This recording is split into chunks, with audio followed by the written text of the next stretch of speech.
মাঠের খেলার বাইরেও বিশ্বকাপ ফাইনালে লুকিয়ে ছিল গোপন কোনো বিষয়।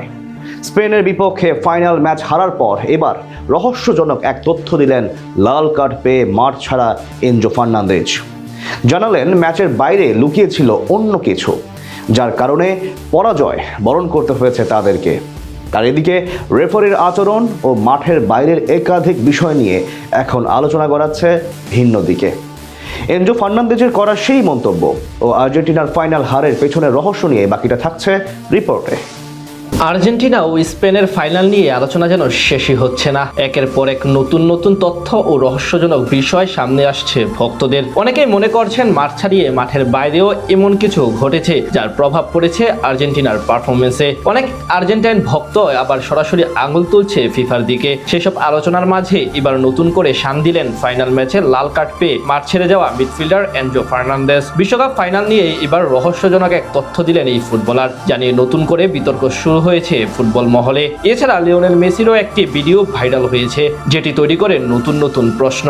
বিশ্বকাপ ফাইনাল আর্জেন্টিনা ও স্পেনের লড়াইয়ে বেশ কিছু বিষয় অবাক লেগেছে সকলের। বিশেষ করে আকাশে নীলদের পারফরমেন্স ছিল পুরোপুরি হতাশাজনক। লামিনে ইয়ামালদের বিপক্ষে পাত্তাই পায়নি তিনবারের বিশ্ব চ্যাম্পিয়নরা। পুরো ম্যাচে একটিও অন টার্গেটে বল রাখতে পারেনি তারা। এর চেয়ে অবাক লেগেছে তাদের ফুটবলারদের শরীরী অ্যাপ্রোচে। এছাড়া ফাইনালে লাউতারো মার্টিনেজের মাঠে না নামার ড্রেসিং রুমের ভাইরাল হওয়া এক ভিডিওতে অধিনায়ক মেসির করা এক মন্তব্য এবং রেফারির আচরণ সব মিলিয়ে প্রশ্নের দানা বেঁধেছে সবার মনে। 25 বছর বয়সী ফুটবলার এনজো ফার্নান্দেজ সামাজিক যোগাযোগ মাধ্যমে লিখেছেন, একটা সময় আপনারা বুঝতে পারবেন ফলাফলের থেকে বড় কিছু ছিল। তার এমন মন্তব্য ঘিরে শুরু হয়েছে নতুন বিতর্ক। তাছাড়া লাল কার্ড পাওয়ার পরেও তিনি মুখের হাসি দিয়ে এবং আচরণের মাধ্যমে বোঝানোর চেষ্টা করেছেন এটি আনফেয়ার ছিল। এদিকে ফাইনাল ম্যাচের দুদিন পর সামাজিক যোগাযোগ মাধ্যমে একটি ভিডিও ছড়িয়ে পড়েছে, যার পর তৈরি হয়েছে নতুন বিতর্ক। সোশ্যাল মিডিয়ায় ছড়িয়ে পড়া ড্রেসিং রুমের একটি ভিডিওতে মেসিকে তার সতীর্থদের কোনো এক ধরনের অনাকাঙ্ক্ষিত ঘটনা বা দুর্ঘটনার বিষয়ে শান্ত করার চেষ্টা করতে দেখা যায়। তিনি তাদের উৎসাহী করেন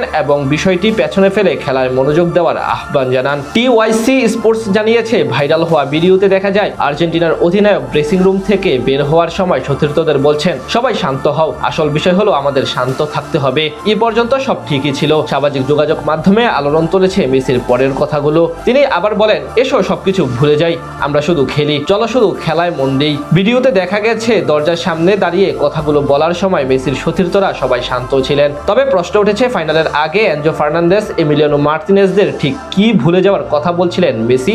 এছাড়া একই ম্যাচে আর্জেন্টাইন খেলোয়াড়দের বডি অ্যাপ্রোচও নানান ধরনের প্রশ্ন সৃষ্টি করে। মাঠে স্পেন স্পষ্টভাবে সেরা দল ছিল, তবুও ভক্তদের যুক্তি আর্জেন্টিনার খেলোয়াড়দের যেভাবে পারফর্ম করেছে তা অনুধাবন করা কঠিন। এদিকে রবিবার দিবাগত রাতে ফাইনালে স্পেনের বিপক্ষে 1-0 গোলের ব্যবধানে পরাজয়ে রানার্স আপ হয় আর্জেন্টিনা। অন্যদিকে দাপট দেখিয়ে জয় তুলে নিয়ে 16 বছর পর নিজেদের ইতিহাসের দ্বিতীয় শিরোপা উঁচিয়ে ধরে স্পেন।